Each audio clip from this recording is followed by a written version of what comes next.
ஓம் முருகா சரணம். வாழ்க வளமுடன். வெற்றிவேல் முருகனுக்கு அரோகரா. இன்றைய நாள் இனிய நாளாக அமைய எல்லாம் வல்ல அப்பன் முருகனின் அருள் எல்லோருக்கும் கிடைக்கப் பெறுக.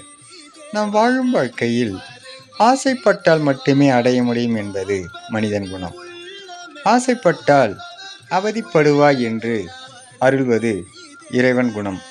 காரணம், உனக்காக படைக்கப்பட்டது எதுவாக இருந்தாலும் யார் தடுத்தாலும் உன்னை வந்தே சேரும் என்பது இறைகுணம். இதை உணர்ந்தவர்கள் சகிப்புத்தன்மையுடன் இருப்பார்கள். உணராதவர்கள் பதட்டப்பட்டு கொண்டே இருப்பார்கள். இது கலியுகத்தில் நடக்கும் இயல்பான செயல். அப்பன் முருகன் அருளால் சகலமும் பெற்று வளமுடன் நலமுடன் வாழ எல்லாம் வல்ல முருகனின் அருள் எல்லோருக்கும் கிடைக்கப் பெறுக. ஓம் முருகா சரணம். வெற்றிவேல் முருகனுக்கு அரோகரா. வீரவேல் முருகனுக்கு அரோகரா. முருகனின் மகன் ரவி முருகன்.